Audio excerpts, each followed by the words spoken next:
Come on here. If he messing with your marriage, you gonna understand. You know what? I ain't gonna pray for that joker. What he don't did, what he don't said. See, now that's the place that the enemy got you at, because he didn't want you to pray for him. So you got to understand the plots and plans of the enemy. When it seems like it's getting worse, you got to know God is working. But see, God said, I'm looking for some people. You got to remember, I'm on the hit list. When I'm on the hit list, that means I got to keep praying. I got to keep reading. I got to keep worshiping. I got to keep praising, because I understand I'm on the hit list. Yes. He said, see, some of us are forgetting that you on the hit list. You the one say, I'm going to stand in the gap for my children. I'm going to stand in the gap for this nation. I'm going to stand in the gap for these young people. I'm going to stand in the gap for the singles. I'm going to stand in the gap for the married people. You got to understand that everything you do, now you made yourself a target for the devil. When you gave your life to the Lord, you have now become enemies to the devil, because the devil hates you so much because you took his place. He can't stand your guts. He hates you with everything that's in him. So why you fight him like that's your friend? Come on. That's right. See, we fight him like he's our friend when he hates you. He'll try to put you in an accident to kill you. Come on here. He'll call the doctors and say all this stuff wrong with you. Come on here. Just to drop and cut your spirit, to break your spirit so you can stop fighting. He'll cause that spouse to say some ugly things to you where you won't want to pray for him no more. Come on here. He'll cause, as a single person that you know that you believe in God for a mate, he'll call everything but what you want to come before you to break your spirit so you'll give up and take whatever that it is. God says, see, I'm looking for some people that's going to begin to say, you know what, I'm on the hit list, and I'm going to stand in the gap. I ain't going to be moved by what it look like. I ain't going to be moved by what they say about me, because I understand. He said, if the world love me, come on, you got to understand that you're in the wrong place, because if the world hated him, you got to know they going to hate you too. Something is wrong when we in the church thinking that the world going to like us. They didn't like Jesus.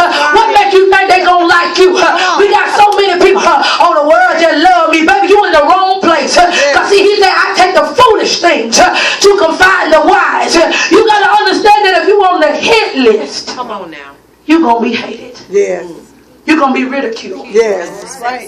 That's why he said, I'm sending you out like sheep among wolves. You ever seen how the wolves, when they get ready to devour an animal, they get ready to kill it.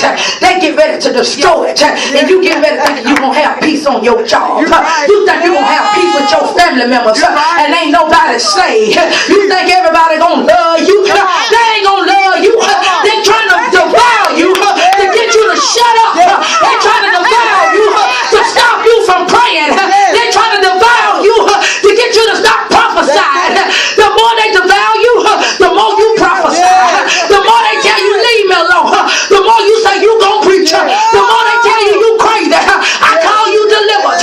The more they tell you you need to back up off of me, the more I'm gonna pray for you. Because I understand he granted me to be on the hit list. He granted me to be able to stand. Thank you, hallelujah. Thank you, Lord. Yes, my Lord. See, because you got to understand. See, because see, when you look at verse 7, he said also, he said, it's in verse 6 said, after I told him how long I would be gone. See, he told the king he gonna be gone, and said the king agreed to my request. And he said also to the king, if it please the king, let me have some letters addressed to the governors of the province west of the Euphrates River, instructed them to let me travel safely through the territories on my way to Judah. Please give me a letter addressed to Asaph, the manager, the king's forest, instructed him to give me timber. I need you to make beams for the gates of the temple, for the fortress, for the city walls, and for a house for myself. And the king granted me requests because the gracious hand of God was upon me. So you got to understand, when you're on the hit list, when the boss say ain't nobody gonna have a raise, just because you got up and prayed, he begin to ask you, you think you deserve a raise? And then when you got ready to pray, well, yes, you know what? I understand I've been faithful. I understand I've been doing what nobody else wanted to do. And hallelujah. Then you begin to tell the boss, yeah, I deserve the raise. See, then when he goes, it's granted. Yes. See, even when When your credit jacked up, God said, I can supernaturally give you that house. Come on, when your credit jacked up, when you can't even afford the car, God said, I can make a way out of no way. Because you don't spend time in prayer. You think you're going to work for God and God ain't going to take care of you. Matthew 6:33 says, you seek first the kingdom of God and all these things will be added. He said, you take care of my house, I'm going to take care of your house. You think you praying for God, people? You think God ain't going to take care of you and your children? You think God just going to have you working for him and he ain't going to take care of you? You better know who you serve. Oh, Jesus.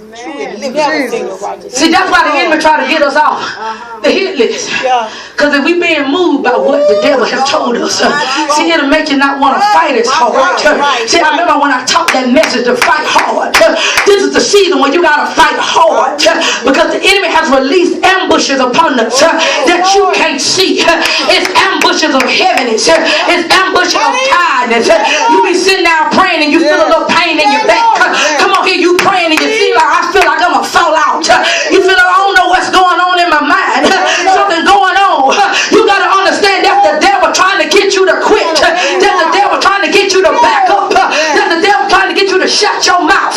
And then when God said, I'm telling you, come on. I'm telling you, come on. Then when you got to start praying in the Holy Ghost. Come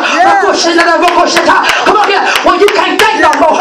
He's trying to take your thoughts. That's the more you want to pray in the spirit. That's the more you the nut you hit me. I'm going to take a lick and I'm going to keep on ticking. This is the season that I will not be stopped. I'm going to open up my mouth and I'm going to prophesy. Come on here, I'm coming out of this thing. God, I don't know how you're going to do it, but I know you're going to do it. Because I'm on the hit list for you.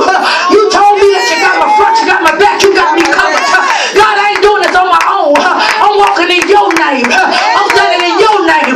See, now you reminded him the covenant that he brought. Yes. That's it.